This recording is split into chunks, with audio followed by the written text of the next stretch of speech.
অনেক স্টাডিতে পাওয়া গেছে লাস্ট কিছু বছর ধরে পুরুষের স্পাম কাউন্ট আগের তুলনায় অনেক কমে গেছে।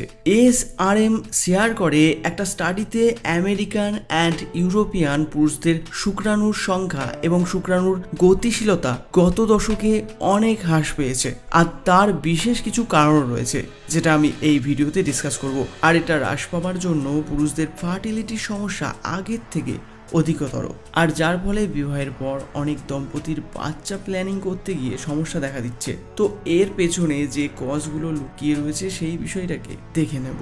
এটাকে আমি তিনটে ভাগে ভাগ করেছি, যেটা হলো মেডিকেল, এনভায়রনমেন্টাল আর লাইফস্টাইল। প্রথমে দেখব লাইফস্টাইল। লো স্পাম কাউন্টের ফার্স্ট কারণ হচ্ছে ড্রাগস, অ্যালকোহল, তামাক, স্টেরয়েড, গাঁজা, মোটা হয়ে যাওয়া, স্ট্রেস, ডিপ্রেশন, অ্যান্টিবডিক স্টেরয়েড। ইভেন যারা অনেক সময় ধরে এক জায়গায় বসে কাজ করে, যেমন ডেস্কে বসে ল্যাপটপে কাজ সারাটা দিন, বা গাড়ি চালানো, যেমন ড্রাইভারি প্রফেশন। এবার এনভায়রনমেন্টাল ফ্যাক্টরগুলো দেখব। Exposure to pesticides, solvents, heavy metals, industrial chemicals, radiation from X-ray or other sources. এটা অনেকেই জানে না। Ideal for your sperm to be healthy কম মাত্রা থাকা বডি টেম্পারেচারের, তাই কখনো খুব বেশি গরম জলে স্নান করা উচিত নয়, বা কখনো ল্যাপটপ এভাবে কোলের মধ্যে নিয়ে কাজ করা। আবার অনেকে জিমের পর হট শাওয়ার নেয়, যেটা কিন্তু খুব একটা ভালো আইডিয়া নয় যদি তুমি বাচ্চা নিতে চাও।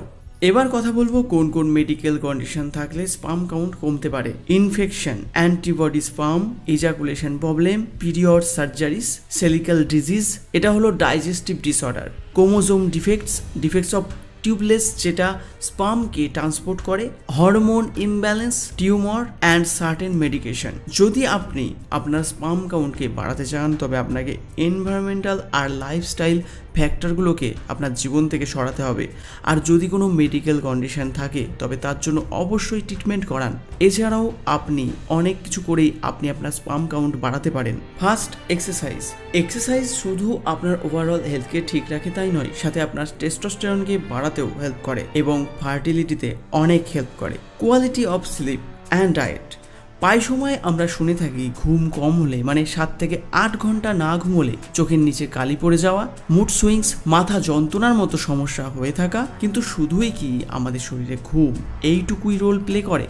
না। আর এটা জানার জন্য ন্যাশনাল লাইব্রেরি অফ মেডিসিন 2017-তে একটা স্টাডি করে, যেটাতে তারা 18 থেকে 50 বছরের লোকেদেরকে 3টে পার্টে ভাগ করে এবং তাদের এক্সামিন করে কম ঘুমানো বা সঠিক সময়ে ঘুমানো ও বেশি ঘুমোলে শরীরে কী ধরনের প্রভাব পড়ে থাকে। তো এই স্টাডির ফলে এটা জানা যায় কম ঘুমানো লোকেরা, মানে 7 থেকে 8 ঘন্টার নিচে ঘুমানো লোকেদের স্পাম কোয়ালিটি ডিক্রিজ হতে থাকে, আর বেশি ঘুমোলে স্পাম কাউন্ট আর তার সার্ভাইভাল রেট কম হতে থাকে। আর সাথে এএস এর প্রোডাকশন শরীরে বাড়তে শুরু করে। এএসএ বা অ্যান্টিস্পাম অ্যান্টিবডিজ ইমিউন সিস্টেম প্রোটিন হয়, যা আমাদের সিমেন্টকে ডিস্ট্রয় করে দেয়। আর যদি পুরোপুরি ঘুম হওয়ার ফলেও যে স্পাম কোয়ালিটি ভালো হবে বা বাড়বে তারও কোনো গ্যারান্টি দেওয়া হয়নি। কিন্তু আজকালকার দিনে ঘুম পুরোপুরি না হওয়া বা জরুরির থেকে বেশি শুয়ে থাকা এক ধরনের ট্রেন্ড তৈরি হয়েছে, আর তার জন্য মেল ফার্টিলিটির সমস্যা অধিকতর পুরুষদের মধ্যে দেখতেও পাওয়া যাচ্ছে। আর 18 থেকে 20 এই এজ গ্রুপের অ্যাডাল্টদের মধ্যে এখন থেকে স্পামের কোয়ালিটি খারাপ দেখতেও পাওয়া যাচ্ছে। আর যতক্ষণে লোকেরা ফ্যামিলি প্ল্যানিংয়ের বিষয়ে ভাবছে ততক্ষণে অনেক দেরি হয়ে যায়। আর তাই এই সমস্যার জন্য কোনো সঠিক কার্যকরী পদক্ষেপ এখন থেকেই নেওয়া দরকার। প্রথম হলো সবথেকে ভালো ডায়েট আর ভালো কোয়ালিটির ঘুম, আর তার সাথে দ্বিতীয় ডায়েটারি সাপ্লিমেন্ট, যেটা আমাদের ডায়েটে সাপ্লিমেন্টকেও অ্যাড করতে হবে, কারণ এটা অনেক জরুরি আমাদের বডির নিডকে ডেলি বেসিসে পূরণ করার জন্য।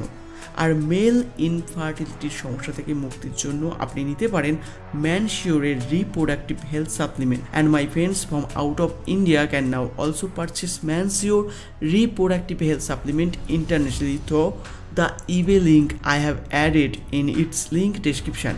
He can purchase it by visiting that link. এটা 100% আয়ুর্বেদিক জড়িবুটি দিয়ে বানানো, যেমন এর মধ্যে রয়েছে কঞ্জ বীজ যেটা স্পাম কাউন্ট এবং স্পাম প্রোডাকশনকে বাড়ায়, গোখরুবাড়া যেটা সিমেনের কোয়ালিটিকে ইনক্রিজ করে, আর সাথে শুদ্ধ শিলাজিৎ যেটা স্পামকে একটা আইডিয়াল শেপ দেয়। এছাড়াও আপনারা এখানে এতগুলো ইনগ্রিডিয়েন্ট তো দেখতেই পাচ্ছেন। এটা also GMP and ISO certified. Mansure reproductive supplement ফার্টিলিটিকে ম্যানেজ করে, সাথে স্ট্রেস লেভেলকে রিলিজ করতে এবং ইমিউনিটিকে বুস্ট করতেও অনেক সাহায্য করে থাকে। এটা বাই করার লিঙ্ক আমি ডেসক্রিপশন বক্সে দিয়ে দেবো, আপনারা চাইলে সেখান থেকে অবশ্যই এটাকে কিনে নিতে পারবেন। সান এক্সপোজার মানে সূর্যের কিরণ আপনি আপনার গায়ে লাগান মিনিমাম 25 থেকে 35 মিনিট, কারণ এটা আমাদের শরীরে ভিটামিন ডি এর উৎসকে বাড়াবে আর যা আমাদের স্পার্ম কোয়ালিটিকে ইমপ্রুভ করে। Down oestrogen level. এস্ট্রোজেন পুরুষদের শরীরে একাধিক মাত্রায় বেড়ে গেলে পুরুষের অনেক ধরনের সমস্যা দেখা যায়, যেমন ম্যান বুবস, গলার দিকটা ফুলে যাওয়া বা ডাবল চিনের মতো সমস্যা। তাই এস্ট্রোজেন লেভেলকে ডাউন করার দিকে বিশেষ খেয়াল রাখা উচিত। অধিক মাত্রায় তেলে ভাজা জাতীয় খাবার, ফাস্ট ফুড অ্যাভয়েড করুন। এটা অ্যাভয়েড করলে আপনার অটোমেটিক্যালি আপনার শরীর থেকে এস্ট্রোজেন লেভেল ডাউন হবে আর টেস্টোস্টেরন লেভেল হাই হবে। ইভেন আপনি মেথি ভেজানো জল পান করলেও বিশেষ উপকার পাবেন। তো বন্ধু, আজকের ভিডিও এই অবধি। ভিডিওটি কেমন লাগলো সেটা অবশ্যই কমেন্ট করে জানাতে ভুলবেন না। কোনো কোশ্চেন থাকলে অবশ্যই কমেন্ট করুন, আমি রিপ্লাই করার অবশ্যই চেষ্টা করব। লাইক, শেয়ার, সাবস্ক্রাইব করতে একদম ভুলবেন না। Thanks for watching. Get fit, stay healthy.